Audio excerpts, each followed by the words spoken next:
Good morning, students. Myself Sanjay Kumar Gupta, Maths and Science teacher in St. Michael's Academy, Betia. I am welcoming you all in the e-learning class for Science of Standard 7, Chapter 13, Transportation in Animals and Plants. In the previous video, we have learned many more things about transportation of food materials, energy and gaseous materials, vice versa, in which we have known about circulation of blood, and here we are going to read about excretion of waste materials in animals, where we are going to know about excretion system and its parts in human beings. So, excretion means removing waste or unnecessary materials from human body or any other animal's body.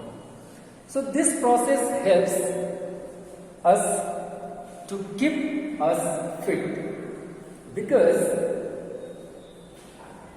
during the circulation, during the digestion, many chemical changes occur in our body, and these chemical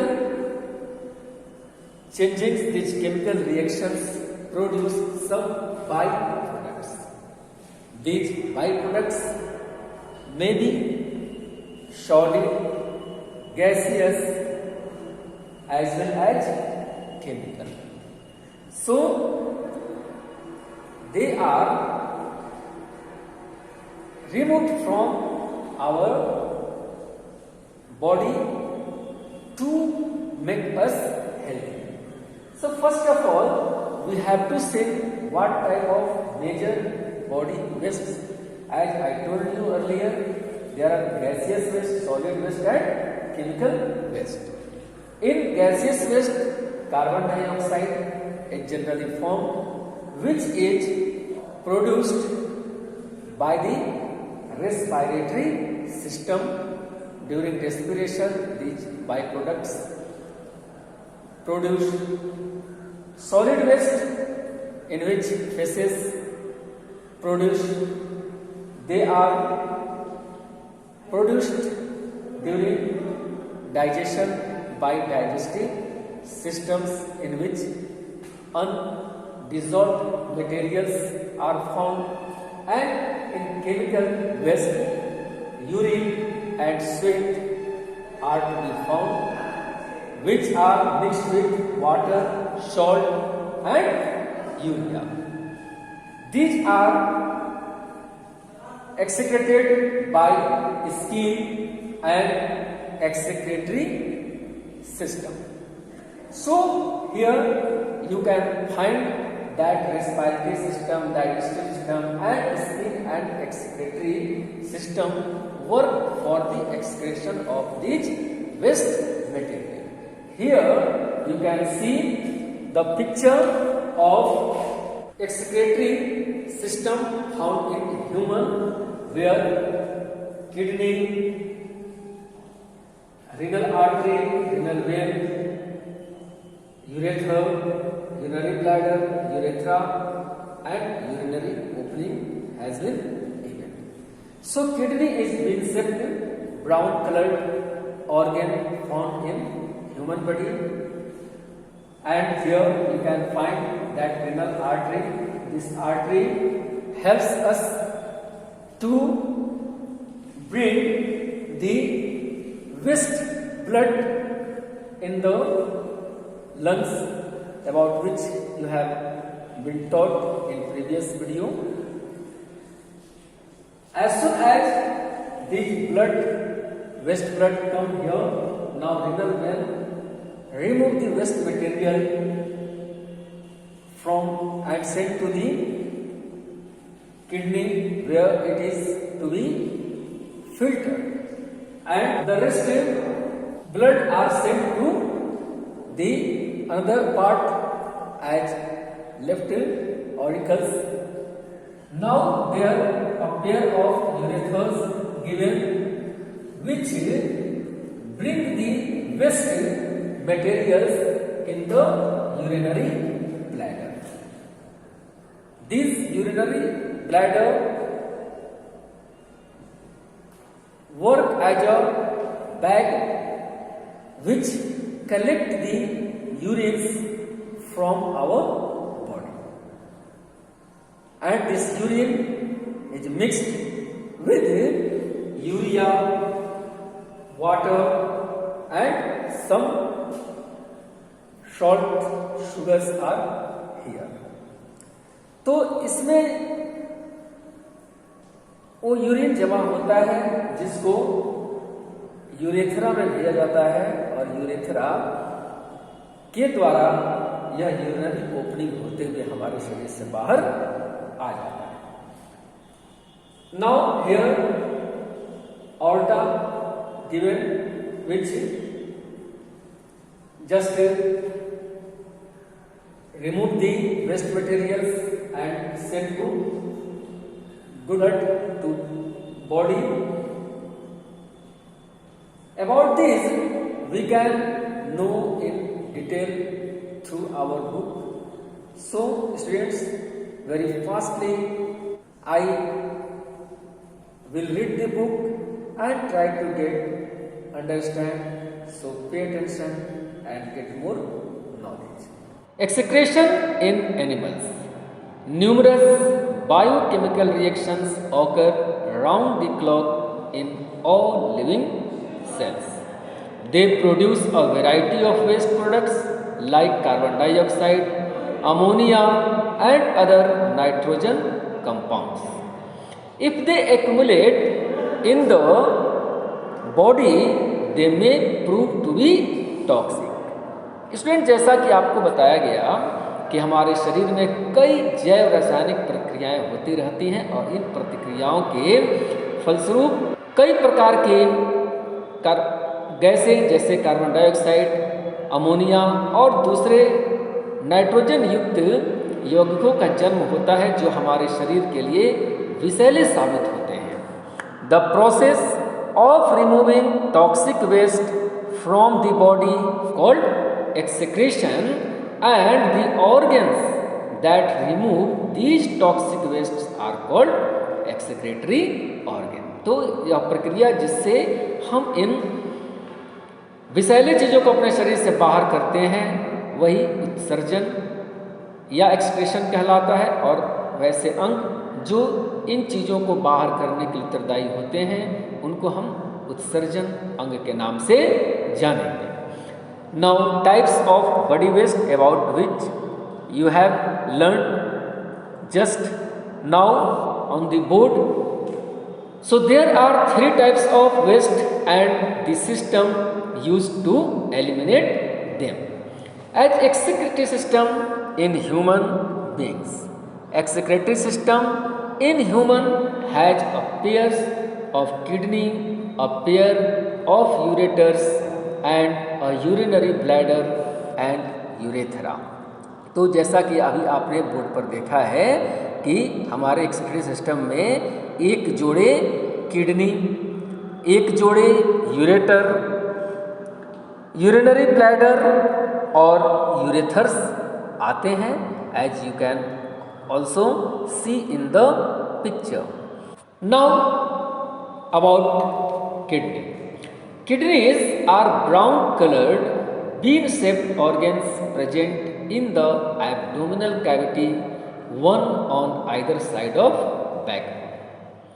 इस तरह से यह kidney brown colour के और same के बीज वाले आकृति में हमारे एब्डोमिनल कैविटी के बैकबोन के दोनों हिस्सों में पाए जाते हैं. The renal artery brings blood to the kidneys and renal vein takes it away.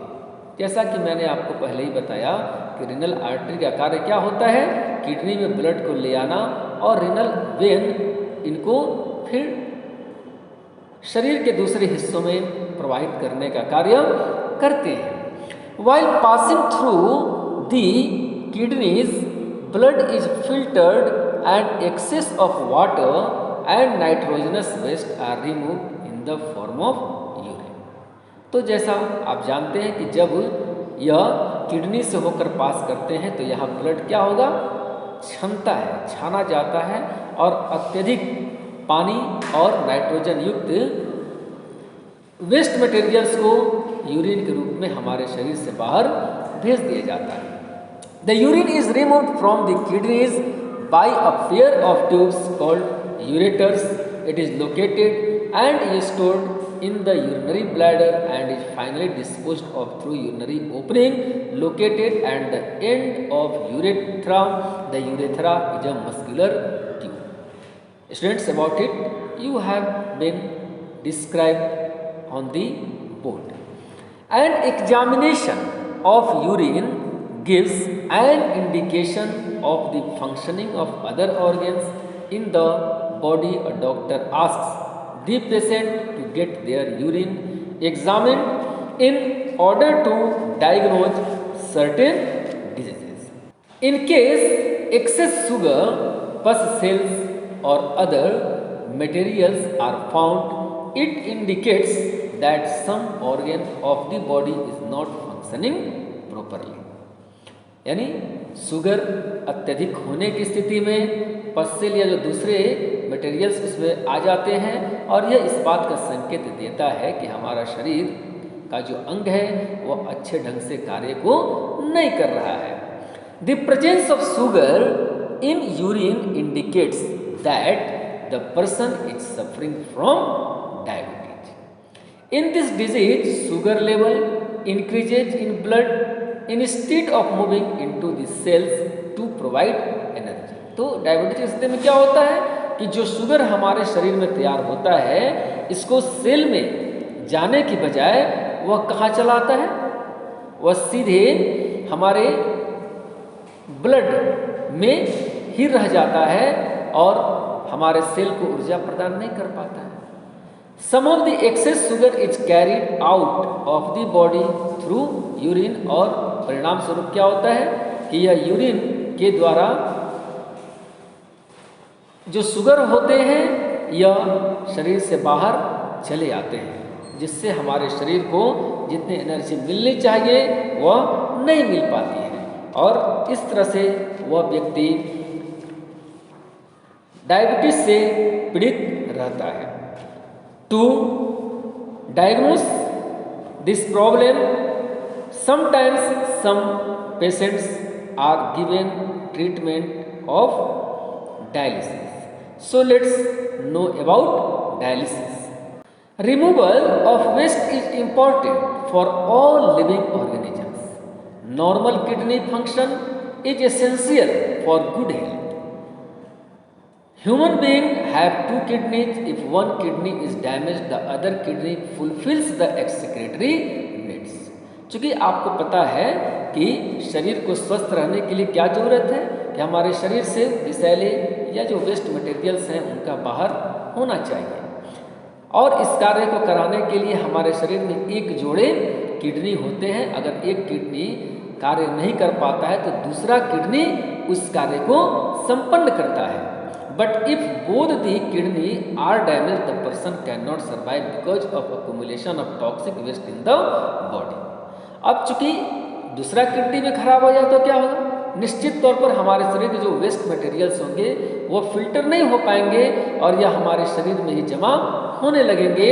Therefore, the nitrogenous waste from the blood are periodically removed by artificial kidney or the dialysis machine। और तब क्या होता है, उस व्यक्ति को जिसमें यह समस्या पाई जाती है इसको एक कृत्रिम मशीन के द्वारा यह फिल्ट्रेशन का कार्य कराया जाता है जिसको हम डायलिसिस मशीन का नाम देते हैं। The process of filtering blood and removal of waste by the machine is called dialysis. यानी कि किसी यंत्र के द्वारा हमारे शरीर के बेकार पदार्थों को छानने और हटाने की जो प्रक्रिया होती है यही डायलिसिस के नाम से जानी जाती है। Now students, we will know something more about our excretory system. We have 5.5 to 6.5 liters of blood circulating in our body. यानी हम अपने शरीर से लगभग 5.5 से 6.5 लीटर ब्लड को सर्कुलेट करते हैं। And kidney clean all the blood in our body every 30 minute. और हर आधे घंटे में हमारा जो ब्लड है वह किडनी के द्वारा साफ किया जाता है। About 200 litres of blood is filtered bye kidney each day. अब आप जान सकते हैं, जैसा कि यहाँ दिया गया है कि हमारे किडनी के द्वारा लगभग रोज 200 लीटर रक्त की सफाई होती है। About 1.5 to 2 litre of urine excreted in 24 hours. और इस तरह से हमारे शरीर के द्वारा लगभग 1.5 से 2 लीटर यूरिन का एक्सेक्रेशन होता है। Urine contains 95% of water, 2.5% urea and 2.5% of other waste product. और इस यूरिन में लगभग 95% पानी, 2.5% यूरिया और 2.5% दूसरे अन्य प्रोडक्ट्स होते हैं। Skin as excretory organ. Sweat glands in the skin remove water, salts, urea etcetera from the blood flowing through blood capillaries in the skin. They open on the surface of skin by tiny pores. The fluid that comes out of the body through these pores is called sweat. चूँकि हमारे जो श्वेत ग्रंथियाँ होती हैं यह हमारे शरीर से पानी, नमक और यूरिया को ब्लड से अलग करती हैं, जो हमारे स्किन से जुड़े ब्लड कैपिलरीज से होकर आते हैं। और ये हमारे त्वचा के ऊपर स्थित छोटे छोटे रंध्रों से बाहर निकलते हैं। इस तरह से ये जो द्रव पदार्थ होते हैं जो हमारे शरीर से बाहर आते हैं, हम इनको पसीना कहते हैं। आपने देखा होगा कि या महसूस किया होगा कि गर्मी के दिनों में हमें पसीना बहुत आता है, और पसीना आने का कारण क्या होता है? In summer when we feel hot due to external heat, sweating and evaporation of sweat makes the body cool. गर्मी के दिनों में जब हम बाहरी गर्मी के कारण अपने आप को गर्म महसूस करते हैं, यानी कि जब बाहरी गर्मी उष्मा हमारे शरीर में प्रवेश करने लगती है, उस समय हमारा शरीर क्या करता है? वो पसीना छोड़ता है। और फिर इस पसीने का जब वाष्पीकरण होता है तो हमारा शरीर कूल, ठंडा महसूस करता है। Sweat evaporates from the body surface. और ये जो पसीने होते हैं यह हमारे शरीर के सतहों से क्या होते हैं? यह वाष्पीकृत होते हैं। जैसा कि आपको पता है कि हमारा शरीर एक मशीन है और यह अपना इलाज खुद करता है, इसलिए यह अत्यधिक उष्मा के समय इसकी जो श्वेत ग्रंथियाँ होती हैं वह खुद ब खुद सक्रिय हो जाती हैं और वह बाहरी गर्मी को नियंत्रित करने के लिए पानी बाहर कर देती हैं, जिससे इवापोरेशन के कारण हम अपने आप को कूल महसूस करते हैं। Evaporation needs heat which is obtained from the body, so we sweat in summer and also feel more thirsty. चूँकि वाष्पीकरण के लिए क्या जरूरी है? इसके लिए उष्मा की जरूरत होती है, और यह जब उष्मा हमारे शरीर को प्राप्त होती है तो निकले हुए जो पानी होते हैं शरीर से वह तुरंत वाष्पीकृत होते हैं। और यही कारण है कि हम गर्मियों में पसीना हो जाते हैं और साथ में हमें प्यास भी अधिक लगती है और प्यास लगने का मुख्य कारण ये होता है कि हमारे शरीर में उपस्थित नमक और पानी के अनुपात का अनियंत्रित हो जाना। तो जब हमारे शरीर में नमक की मात्रा बढ़ जाती है और पानी जो उसको डिसॉल्व करता है वह कम हो जाता है, तो हम प्यास महसूस करते हैं। और जब हम पानी पीते हैं तो फिर उनका यह जो अनुपात है वह सामान्य हो जाता है और फिर हम एक नई ऊर्जा को प्राप्त करते हैं। Now students, about transportation of substances in plant we will read in the next video. Till then, thank you.